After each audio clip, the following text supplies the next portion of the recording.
By the power of Grayskull! Today, I'm going to be sharing my review of Masters of the Universe Clash for Eternia from CMON.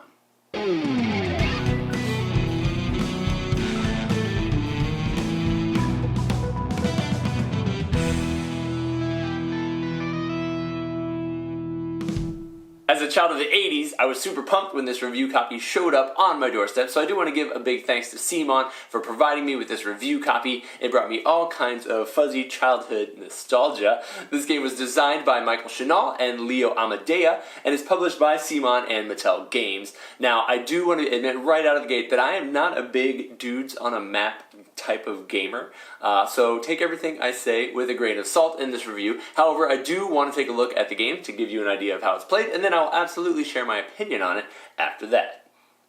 Masters of the Universe is a 1 versus many scenario-based battle game for 1 to 5 players, and in my experience, each round of the game only takes about 25 to 30 minutes to play.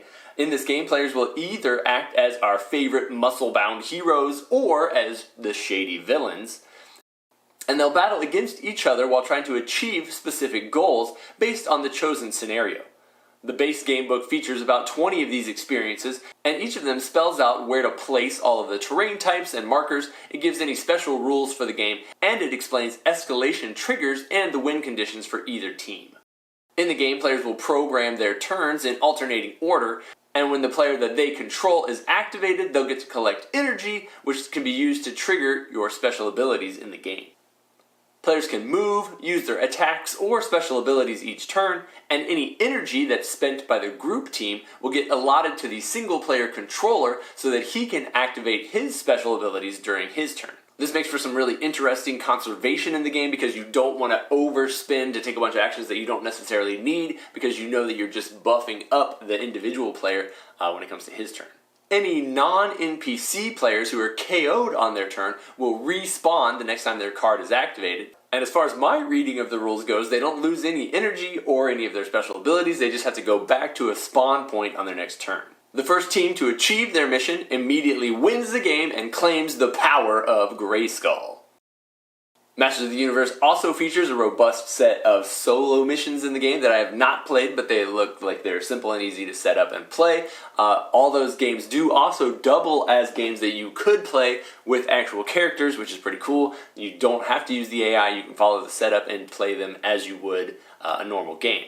If you have any questions about how to play the game, I'd love to know them in the comments, but let's jump now into what I thought of the game. First, let me say that I am a huge He-Man fan. I grew up on the cartoon, I watched all the new Netflix reboots. I was actually just recently in a hobby shop, and they had the original Battle Cat with the red plastic saddle and mask, and it was for sale for like $200, and I was like, oh, maybe I should go get mine and sell it, but I decided not to do that.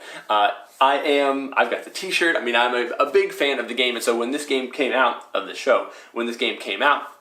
I was ready to play it, try it out, and like I said, even though I'm not a big dudes on a map, tactical strategy type of player, I was interested in the game solely based on the theme, and so that sucked me in, and I did enjoy my gameplay experiences. Now, I will say that the experiences kind of varied. Some of the scenarios were better than others. I also have not played all the scenarios. I've read through all of them to see what they involve, and the majority of them involve things like knocking out the other players 3 or 4 times, or achieving specific objectives, which basically just means getting to that place on the board.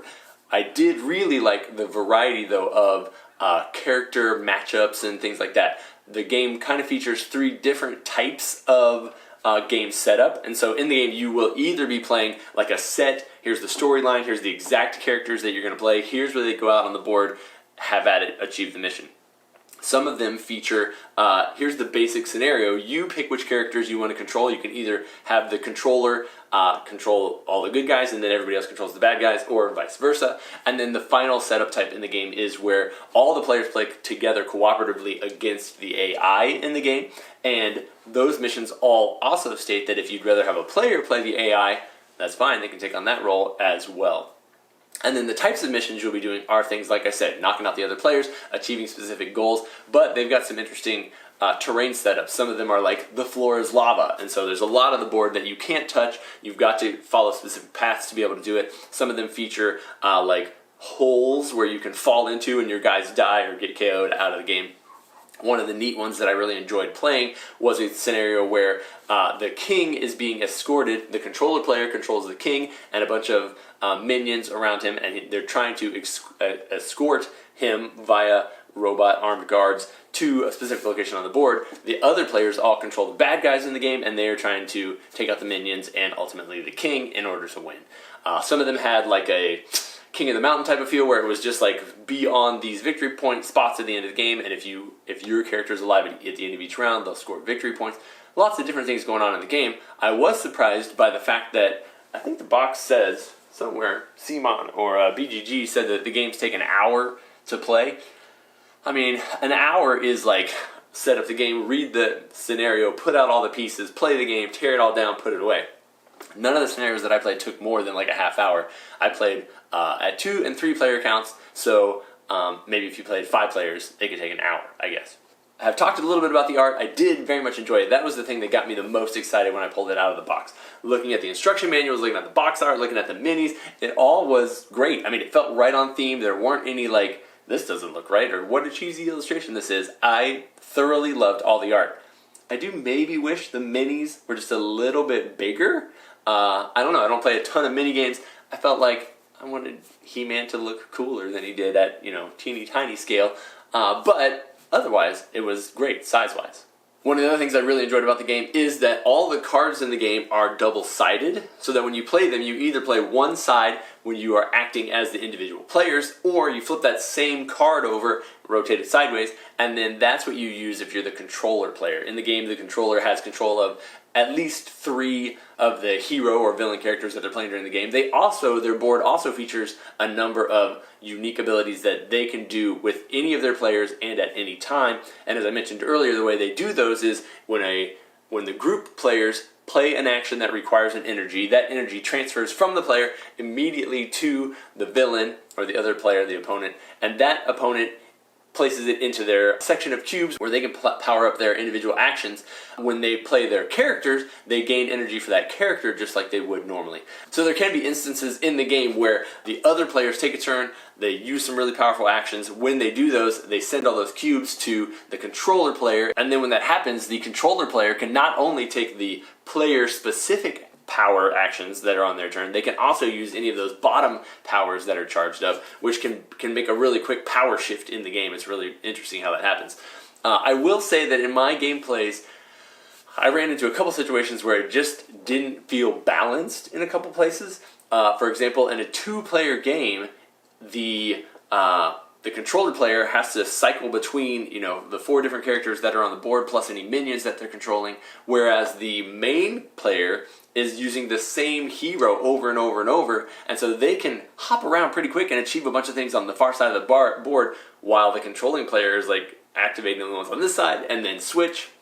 It's made for some really short games where the single player kind of just crushes it. Another thing that I noticed in the game is that Beastman is a beast. This dude is got the most health you can have in the game. He spawns minions in the game, and they're not super powerful, but spawning them is easy. Controlling them allows you to take actions with him and then push the minions even further. Killing the minions, in the game it all comes down to dice rolls, and so the minions only have a shield of 1 and then a health of 1. However, anytime they're KO'd, the other player has to re-roll again to actually take them out of the game. Otherwise, if they get a bad roll, the minions stay on the board and continue to go. And man, when it comes to dice rolls, maybe the other player was just unlucky, but when I was doing it, my minions were unscathed the entire time, and Beastman was just crushing it. I'm not super worried about that type of balance issue myself, because it makes for a crazy fun game experience, and then you rotate the next time, and you can always not play with characters if you think they're too powerful. But just be aware that the scenarios are a little vague sometimes, like the goal is to knock them out 5 times, here's the characters you use, go for it. And so if you end up in those scenarios, I wouldn't play Beastman as a player against a controller who has anything else, because it's just going to be crazy and chaotic.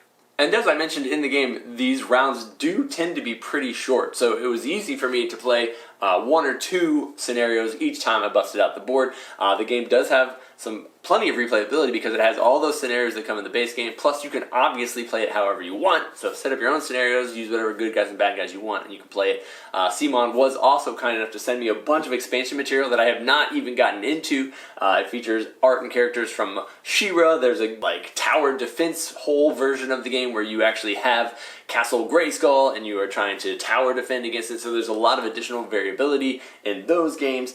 Man, there is a lot to it. I am looking forward to digging into more of it, so I will say that. A lot of times, I'll play the game, 6-7 times so that I can kind of get a feel for it for these reviews, and then, unfortunately, it ends up sitting on my shelf behind me to be played once a year after that. This game was quick enough, the setup and the rules for it was easy enough that this will be the type of game that I can re-pull out and play with groups of people who enjoy He-Man. So I think if you're a fan of the IP, then this is the type of game that will end up getting pulled back out at game night because it's quick and easy to set up, it is easy to play, and it is a really enjoyable experience. So if you are a fan of the He-Man universe, if you're looking for that IP specifically, I think you very much will enjoy this type of game, kind of regardless of what type of gamer you are.